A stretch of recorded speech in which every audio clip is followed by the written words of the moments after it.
Well, hi, Acadiana, and welcome to your Thursday. I'm Meteorologist Dave Baker. Welcome to Let's Talk Tropics. Nice conversation here about all the things that are happening in the tropical world and anything that might be threatening us here over the next several weeks. We're going to be looking at a couple of different things.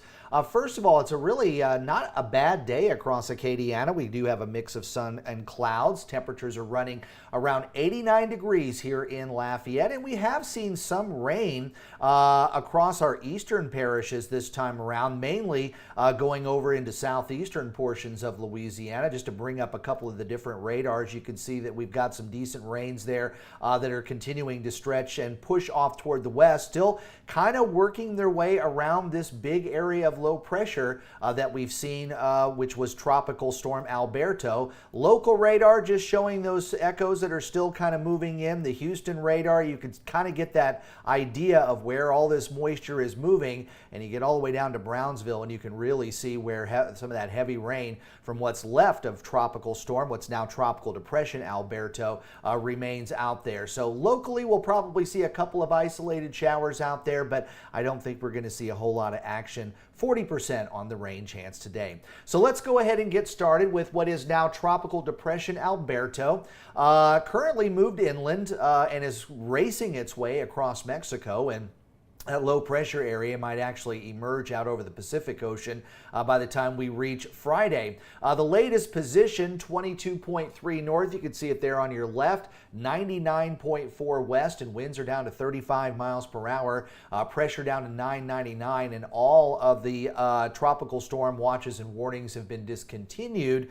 So since there are no warnings out there, the next advisory for Tropical Depression Alberto won't come down until 4 o'clock later this afternoon, and most likely that will be the final advisory for Tropical Depression Alberto. Now, there is still some coastal flooding that's been taking place. Many of you have probably seen the videos up and down the Texas Gulf Coast. So even though this was a minimal tropical storm, it really covered a lot of ground when it came to sloshing around the waters of the Gulf of Mexico. So we still have a coastal flood warning for parts of CAMPECHE and most of Cameron parishes until 4 o'clock, where the tides have been running about 2 to 2.5 feet above the high water levels. We've just now passed high tide, or at least it might be occurring right about now there along the Cameron Parish coast. Meanwhile, Vermilion, Iberia, and St. Mary Parish still under a coastal flood advisory, with those tides running 1 to 2 feet above normal. High tide has already passed those areas, and the next high tide doesn't come in until tomorrow morning. But those coastal hazards, at least those watches, or that advisory and that coastal flood warning, will stay in effect until 4 o'clock this afternoon. So let's go ahead and take a look at the tropical weather outlook from the National Hurricane Center as Alberto has moved inland. The Bay of Campeche still hatched there for a medium chance for development, as a trough of low pressure is going to be moving westward out of the Caribbean and across the Yucatan Peninsula, emerging in the Bay of Campeche. And that's going to be coming up this weekend. And then we've also got another area there right off the east coast that has a medium chance for development over the next several days as it approaches the east coast of the United States. So we're going to actually start there this time around, because at least this is the one that looks like it might have a chance for some development. If you look real close, there is a low pressure area spin right there, but you can see thunderstorms trying to develop around it, but most of the action has been well away from the center. So anything there is pretty disorganized, but it is officially classified as a disturbance. This is disturbance 92L, and there are the various hurricane models that we tend to look at. Pretty much all of them in agreement on a west-northwesterly track, and then maybe a curve back toward the Atlantic Ocean after about 4 or 5 days. But the intensity models don't look too impressive here, maybe bringing it as a tropical depression or a very low-end tropical storm. But as we've seen, even the smallest tropical systems can cause some problems along the coastlines, especially with those higher tides. Now, the NAM model, the North American model, is indicating a low pressure area to develop develop and kind of drift its way off toward the west. And as you look here, we've got what would be considered a tropical system, perhaps making its way toward the Florida or Georgia Gulf Coast, and then kind of pushing inland for a while before maybe racing back off toward the north and east, as high pressure is going to be moving out of the way, and or rather high pressure is going to be sticking around over the Atlantic Ocean and will gradually make that turn around that ridge. Meanwhile, as we look a little bit closer to home, after we've just finished with Tropical Storm Alberto making its way onto the coast here, we're getting a break over much of the Gulf of Mexico. You can see a really good easterly fetch of moisture and tropical winds that are moving off to the west. But you might be seeing a little bit of a circulation out here in the western part of the Caribbean, if I can get this telestrator to work properly. And this is forecast to move off toward the west, but it's not just that area. We're also looking at that trough kind of extending where you see that kind of low pressure ripple there over the southern part of the Gulf of Mexico. But there's pretty good tropical wave that's also moving off to the west. So that trough there is forecast to move off toward the west and could emerge out here in the Bay of Campeche sometime this weekend. And we might be talking about yet another tropical system moving over the same area sometime early next week. And believe it or not, we might see another system developing in the first week of July. So the Bay of Campeche looking rather interesting and rather busy over the next several days. So the latest Euro model puts a low pressure area here Saturday morning over the southern part of the Bay of Campeche. And the GFS model is pretty much doing the same, about the same on the pressure, maybe a little bit farther to the south here along the coast. But again, that's the forecast for Saturday morning to see something develop.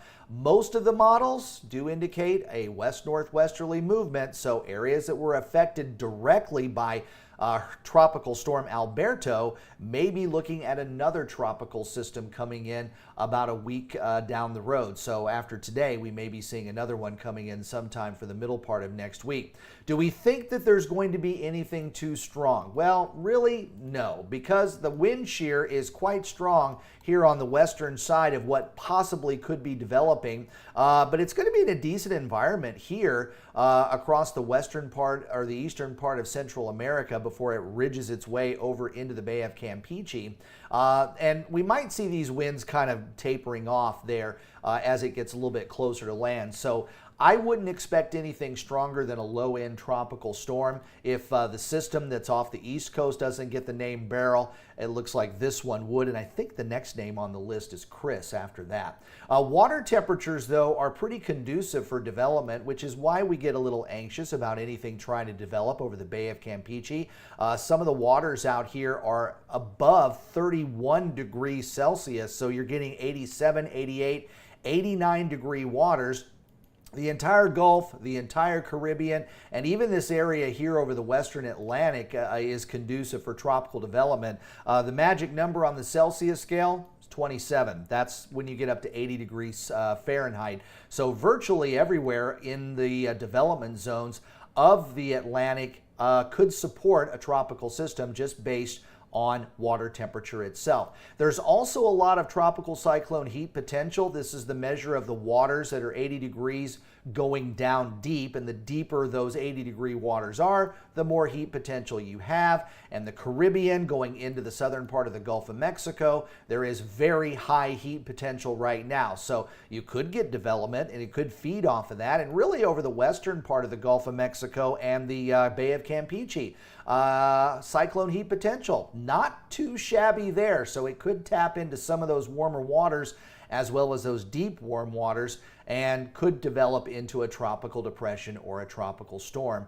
early next week. Now, another reason why we get a little bit nervous about these areas is because during the month of June, this is basically where most of our tropical systems tend to develop over the western part of the Caribbean. We do see quite a bit of June development there. the western part of the Caribbean here, and the Bay of Campeche over here. So again, sometimes these will lift up toward the northern Gulf Coast, but we've got a big ridge of high pressure that's going to be developing in the upper levels, and basically that should shove everything off toward the west and away from the Gulf Coast. So we don't have anything to worry about as far as a direct impact, but if another sloshy storm develops over the Bay of Campeche, you could have those higher tides once again over parts of the northern Gulf Coast, up here along the Louisiana coast, and then the Texas Gulf Coast as well, just like we saw with Tropical Storm Alberto. The Caribbean satellite, we'll go ahead and kind of take a look and see what else is out there. I don't think there are any real big game players, at least for the next several days, that are farther out. So I think we'll just kind of concentrate on that wave that will be moving westward and could potentially develop a tropical system. Looking in the central part, it looks like you got another tropical wave probably right about there. And then as we go into the middle part of the Atlantic Ocean, we have a couple of tropical waves that are lining up, but again, nothing looking too interesting. There's yet one more tropical wave that's just now coming off the coast of Africa and looks fairly robust once again, but we've seen this many times, and by the time they move out into the middle and western part of the Atlantic, they do tend to fall apart a little bit. We've got some Saharan dust that's coming in off the African coast. That actually extends out in this direction, and on top of that, there's a lot of dry air out here as well. So not too conducive when it comes to the atmospheric conditions for tropical waves out there to develop. But this really isn't anything unusual. We tend to see more development getting out into July, August, and September in these particular areas because most of the time the water temperatures just aren't there and the upper level conditions aren't there either. But as we go through the middle part of the hurricane season, this area does tend to get a lot more active. And on top of that, we're still in June. We tend to only see 1 or 2 tropical storms or named systems during the month of June. As we start to get into July, we either see about the same amount of activity or maybe even a little bit less activity before August 1st kicks in, and then everything really starts to ramp up here towards September the 10th, which is the peak of the hurricane season. So there still is plenty of time to get the supplies that you need to be prepared for hurricane season. And I know I sound like a broken record to tell you to do these things, but right now, all of the batteries, all of the water, all of the toilet paper, and all of the things that you will need to prepare for hurricane season are readily available at all of the local stores across Acadiana. So now's the time to go ahead and get that. And then once you have all your supplies together, when something does threaten the Acadiana area, you can get those last minute things done around the house or put your evacuation plan in place. And you'll also be able to watch everybody else trying to fight for the last roll of toilet paper, and you will end up having the last laugh. So make sure you get all these supplies and have your plans ready now while there's nothing threatening the Acadiana region.